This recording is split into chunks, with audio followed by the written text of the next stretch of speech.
fai o mamau sau pa. Mamau sau pa vai. Ale foi lá com ela.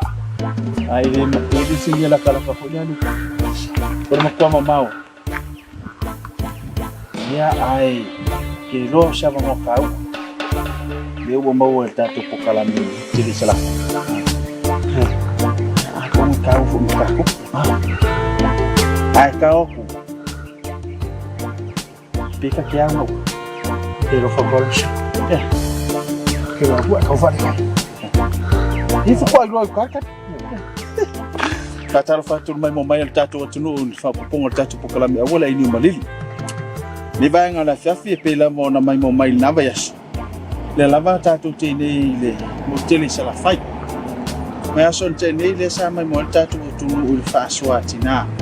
Fi angos utu sala go. Le fiafi ni le wo mai tatu po kalami le fi angos atawa ini le tu malo le tu asai. Asia le atina ya sunga ya fiso ta vita fainga. Ya polo na swafa wala ulo isa tawa o kalifa. Ya o le ua asia tatu po kalami na tina koko. Tele lau fai atina koko sama ua tatu po kalami. Le ua asia ni le tuasa.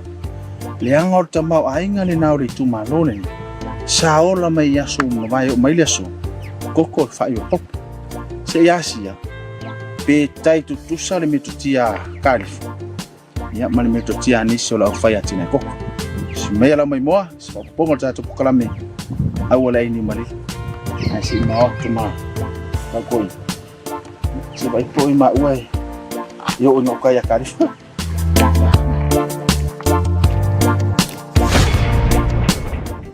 Ole koko fai male popo.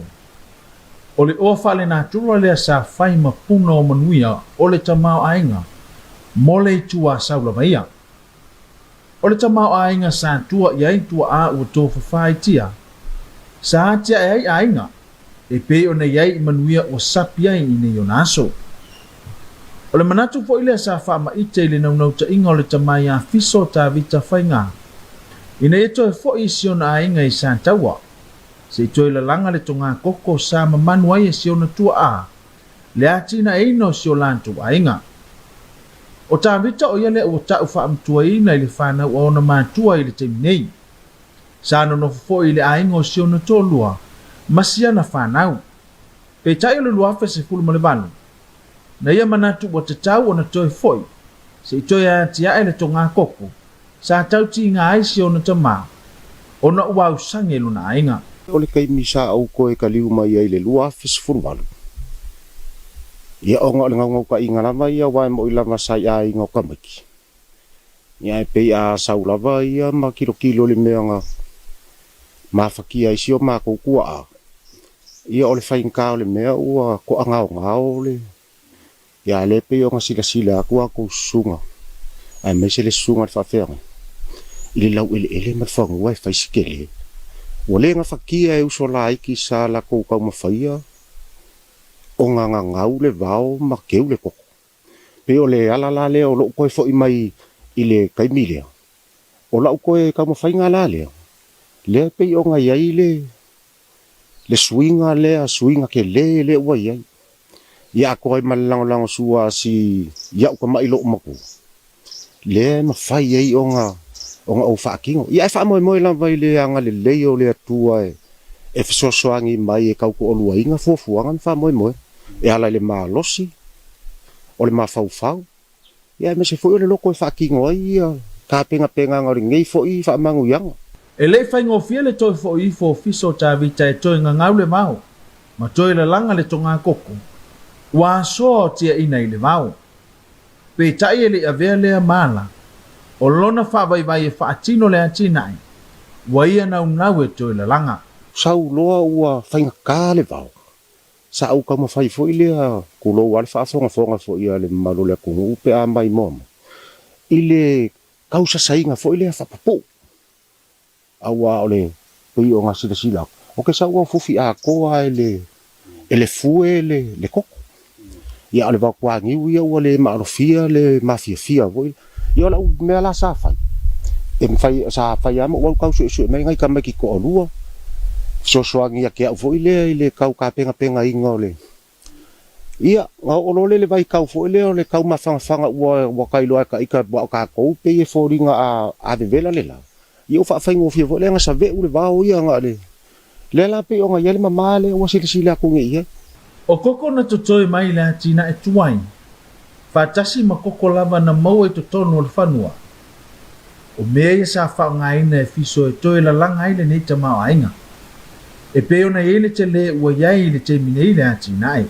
O koko lava ai e koko ngua o le whangua. Lea nga koe so o koe wai ai le piko le ua ke lea fo le koe so o koe fau kalu o nga o koe fo ima. Lai fo ua fuar kai mingei. A whatu langa whi au maasani ale nei ta maa ia so umo le mai asu. O lo atangi ai o lo na teimi tele lama. O le tau singa ma le a puti ino la na tina e. Ina ia tu mau le ola ma le fua le lei o koko. E pei e li lifa lava la uia whakingonga i le la au. E o kaimi uma. E ye le kaimi ka ke ala ma le kae. Wa o le maa ua whaku ainga masi ia uro umako. E ala si whawhinge voi lea se i kulou lava le. O nga ka penga le sua ki ale oro makua. Si o ki ngā makua. Ia e pei o sa umea fia lea. O ke ala usua uia. E ka penga. Ma puki o nga olo u mawhau. I le ke leo le ka mau a inga o ngifa amangu ianga. E le ngaka i le kausinga o le a inga. O le se le ngi awame a fai. Ia ai me se fo iyo. O le sosuangi aku fo I mea whai ale e kālesia. Ia e me se fo yo. Fofuanga le ngumba. Me whapenga. I le amatanga o whaatino i le tua au fiso le atina. O le tenere le whanua e mwhai o na whaongaina e tusa ma le valu se fulu eka. Pei tai toi wha se fulu mono tupu eka u mawhai o na toi na langa e fiso i te minei. O no le au sange mai le eifo inise fiso swani le tau mawhainga. Wana o ia lama, si ona to o lua, ma nisi e mawhai o na fiso swani ifo. I le teimi e mo mi aile fiso swani. O le ke lea i o le whangua sa uma nga fofoa e si o maa koukua. E valu sifuru e ka i o le koko. Valu sifuru whakawha. Peka i angela ngi kaini. Ua le o koe a koa le ke lea sa i ai. O nga ua fua fo i le malosi, ua koa kasi au. E le nga whakia a koa e au o nga whakingo le ke leo le o le whangua sai. A le kaimi o ke masalo po le 5% le ua mwhai o nga o koe lala ngā mawha mama. A fua ia ili ngalu nga tele le neita ma. O lo manino ai. E le whai ngofia le atina ina o le koko e pe o na wha moe ia ile a inga o fiso tāwita. Ai meise pe a fua. I le toe fo ia toe nga ngau le vau. O se tūlanga e sili o na whaingata. Peitai. E le I vai eile neita ma e whaatino. Le mea ua ia loto iai. Ai maisi. O le manatu a lofa I ngā luenga sa tauti ngā isi o na tua. Maati na e mailo la tua inga. Le foi ua la tua manu iai. E la longa le vai. Ai loka ika ngau ka inga ma loka ika ma fau I le o le wa o le soifua ngā le yo ka kou ingei I Samoa. Yo lale me la ka fia I fua. Lale me la ka ngau ngoi fua ka ke alu ingi usila le au piki. Sa ungi usila fo. Ia e mo I lava. Wa aku fo ia le mamalu mal fa fonga. Ongi usila e ka fea le isu se kulou lava. A o ingei. E pula ka ika. Kai mi uma. E faya ka ika le kongu. Peila le o koe fo I mai koe la langa mea sa polonga isi o kua. Ka ke la longa le mawhangawhanga. Ma le sua malie o le kali mai al whaamangu ia. E le ngaka ili seleng. Le aiso ka popole. Le aise popole mea wha le loku. Le aise popole le kausinga le ainga. Ia me se o mea whai kukongu whare fio. Anga la kou, ia me se fo. Ole si o manga I maa kou ma. Manga I oso ua. Maukua kuharka ngaka ia.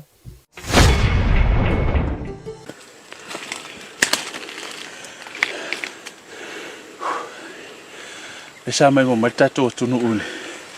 Whaasoa il vaenga mo mua sunga ia fiso. Fiso tāwita whainga ia po ua I loa le whio ango sa tau sua whakalifa. Ia I le tau amatamtanga la tina ai. Ai meise olo na whaatino ina o toi taliu mai luna ai. Tui le langa la tina ai sa whama I te sion tua. La whaisin tātou malolong pupu. Tu te liu mai le. Fa waul fa so sunga ya kalifa. Ya por sunga fiso ta vita fainga. Ile fati nonga lana tina. E si vai se koko. Kau ko ele se na oki. Koko sama. Koko sama. Isa ori TikTok le ai mai. Ta no falava. O elo mai le koko pula. A elo me makroseta po fe o manolo. Totally maltato po kalami. Ya. La fa fonga le fa wo winor fa so sunga ya fiso. Ta vita fainga. Valu se fulu eka. Na la langa elo no tua. Nei te mi fa se fulu mon tupu eka le un fayon to e. Fai e lati na ya fiso. Ia ele faingo fi. Ai se to e fa fonga. Ya pola se si fa so. Ia isana ia me to tio lo fa ngai na nite. Ia a tonu o life if so soani ani mafiso. Sunga ya korseta. Ia wai le faingo fi mamau. Fa I o le mamau. Ha ngawa. Smel mai mo. Fa o wino fa so sunga fiso. O le atina e koko lava ia. E moni maule ta mai a fiso ua ese lona tūlanga mosio na foi ainga. Aiona o le amatanga sa mawhai o na whaalongo o mausitae uma. I lanto uma o na whana. Ai tasi lava le pulo e la tinae. Pe tai o le taimini. Wa tinae lava le ainga o le tangata lava ia. Ai utoe lava o ia. Masiono to o lua. Masiana whana o lo tutoi le ainga. O a foi la mea mawhai o na ia whai. O pau lava leo le ngaluenga mawhai o na whaatino mo le atinae. A o I o lo iei le se senga I le taimi o le amatanga o soifua se o na tua a. Se o mai le taimi nei o lo ngalue ai. Wa te le se senga I le ngata I le te leo le atina. A ngaluenga mawhai o na whaatino I le aso ma le aso o le vai aso. E iei longa ese senga o nga o si o kua. Ke masalo o si o ka mai I longa soifuanga a koa I le kau mawhainga o le ngia ki nga e o nga o le ko akelo I mako. O langa ia lava lea ngaluenga e sa vali lava e puki le keunga o le lau. I le kaimi fo I o le mako ko akele. Sa mawhai e le pao o si o mako kama.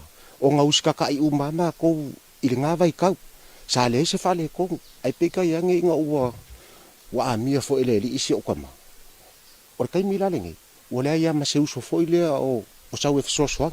O le mea lava la le o ke iloia. O le mea o ke mawhai I le aso.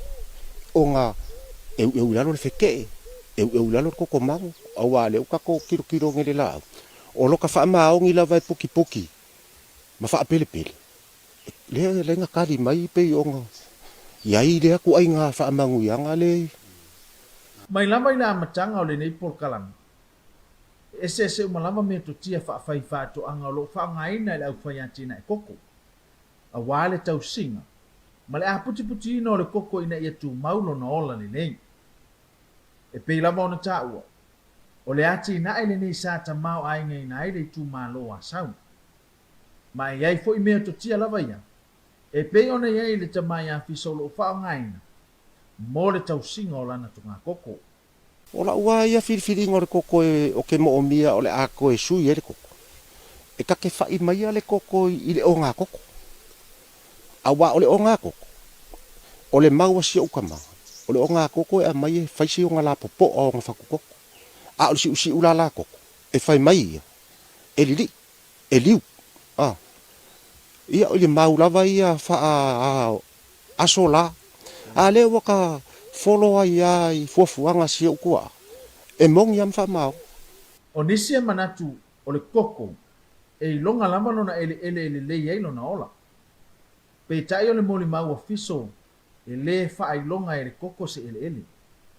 E a fua na faa le tonu. O no ole le o na tausi ma faa maa. Ia wake kariko ngua au ia. Ele suia le ele. O le ele a o le ele. Ai lo ka pe nganga pe a o mo mia se fa manguyanga sidi moa. E ka ke kau mawhai lava I se whainga sili o ngā ka wha maongi le whainga. O le wha malu. Awa o le la au le ngei o kele o wha nganga se koko wha mili. O le whaku koko lava. I lo ukarikongo. A ku whaku koko I lalo. E kupu mai lava la makanga. E aluaku lava lo ngai ia. ele pei ole koko familia wa ele koko familia ka au mai e ele kai me mangai e longa ale kai mi ole a ave esele pepa ku uila ia ole kasi fo nga a fai a ole fa koko la vai ale le fa malu ma ku uila e ola mai ala makanga e kelea ile ai lava sesi au ala fai onga ko fa e ile lausi usi male makanga ofi ua masani le tamā i le taimi ma le aso e maise o le vaitau ua tala feauga ai ona teu lana togā koko o lo lava i loa i le kaimi i la uwa ai isi o kua o le kaimi vai kau susu o le kaimi kongu wale nga kake ko anga i sala se ku lo lava le nganga kake kau mawhai e sala ia sa viringia sa ofisiringia pe ai se al mea lai nga sala le vai kau kongu leo o makangi makimu ai whai mai aia a funga le koko o lai wa luaku le savili ma fe pasia ia ia le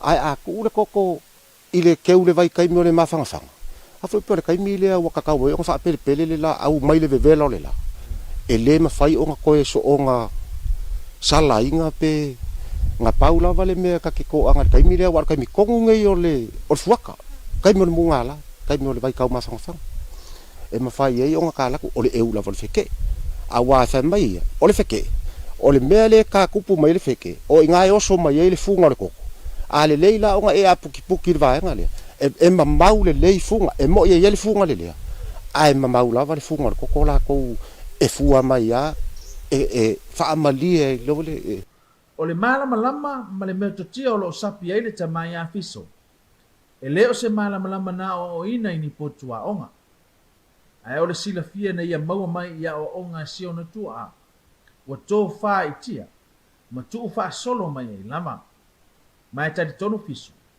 o le mea alofa lea le atua sai ai siona tuaʻa e pei ona faatino ai latina e koko o le ia pei o nga ufa ilo aku i le muri ka inga o lau va ai i le soifanga si o kama i longa ia ka mawhainga le akinga o keilo o ranga ia mea alofanga mai leli awa o keilo o ukama o se kanga ka whinga e le aingi me kokia le aingi fale a onga o ngai le whainga le la au kau koko o longa ia lava si o sa ili masu e sue le ua mako foro apo ia le i kulanga nga kau mawhai me si o mako awa fo ila o le whamailanga ia mau o le la au e lea o ngā le vanu fuku o le se furu lua fuku ai whamailanga mau a puku toko wola whikinga iai ma o whaala umiru ai a vala e ke lea le space e mawhai e le koko o nga la lai lalo e le mawhai o nga ola whaalau sasao o le atina e koko lava ia e moni mau le tamā iā fiso o te lelo na esesenga i le tamā ainga e ala lea i tupe maua pe afua ia so ua mamae a faatino e siona tuaʻa ai ona o taimi o le tauatiaʻe i le matiba pe taʻi o nei ona aso e lē gata ua te lē le tamaoaiga ae ua tele foʻi maketi ma faitotoʻo ua agavaʻa i ai le atina e koko e pei foʻi ona faatinoina e le tamā iā fiso o loo kalikoguga i le eseʻesega o aso soifua si o kua ma le vaikau gei ma le gei kaimi ua makou maua mai ua faisi ke lē o kamaoaiga faamaguiaga le atua e ala i le selegi i lau ā ia faamaumauga le kausaga geaigei i lau kokofua e ova ma le sefulukolu afe mai i le kaimi ga amaka mai e le fuaka le kaimi ua kau faaiui ua laka i vaikau o kilisimasi ia le foʻi ua ou koe kilokilo i le amaka i le gei amakaga o le gei fuaka kele lea ua koe kau lava faamauiaga le akua e lē o makiva lava i le selegi mai le kaimiga ukiuki e le koko i le kulaga la ia le makeki aua o lau koko sa fua i le fua ia sau e pikai age galualu poloka o ga iai kulaga foʻi ia a le lei o ga faakiga ia ga saʻiliʻili foʻi lea o se auala foʻi lea kau saʻiliʻili maisi ga selegi mo le gei kaimi e le kausiga o siʻukiga ia maise o kokogu lava o le makou loko i fale ia o ga maua lea o gai makeki igi usila sa faamalu la le koko faamalu a le koko vaku foʻi a le susuga le fafe e lua se lau le gume la saʻu faia mai le vaiaso aga i le asolua o le si vaiaso ia pekai age o le faagoagoaga ia alu aku e ka ikoru vai aso anga ilfa vai aso e masi nga fa ka liar sele a au mai fo ele ako mai e awa wa mai ia pe ona la umusu fo ila le ia kausa i fo ila se si vai nga e mafai o nga ma wa se selengi awa fa mangu yanga ngi ia mau fo ila ia le fo polo kama ia le fo ko sa ila fu se si awa la mafai o nga o mau wa selengi ia le la wa ma wa mai ngai ai ko kongo la fio angai le ku malo le wa ngai fa mangu yanga ia le wa ma ka fo inga ko kilo ia ile anga le o le ali i le kanga A faisa tamau ai ngai tua a yaso umamai. O lono winga e te tau ona sili atu ini yonaso. Ma fa malo sili al tamai a piso ini e tatu toi ngalue ina le koko. O le ati na esa fai mapuna vai. O le manuia fa so mai o le atua yasa moa. Ele e mongele bu foi le o ia la pu aka me fai nga. Ele fa fonga anga le ku ai mai so le ku malo.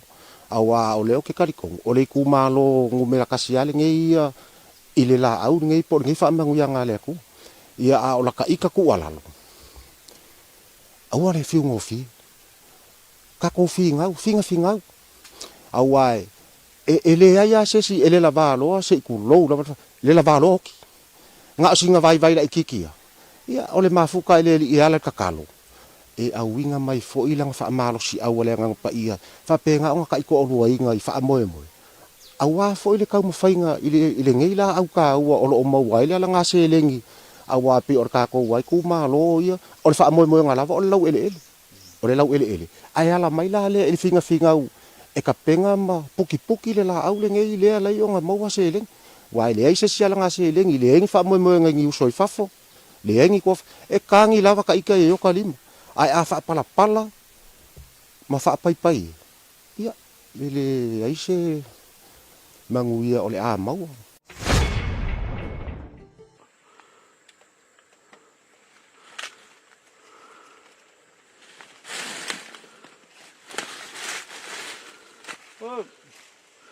ba hei se la yo con aka koso pa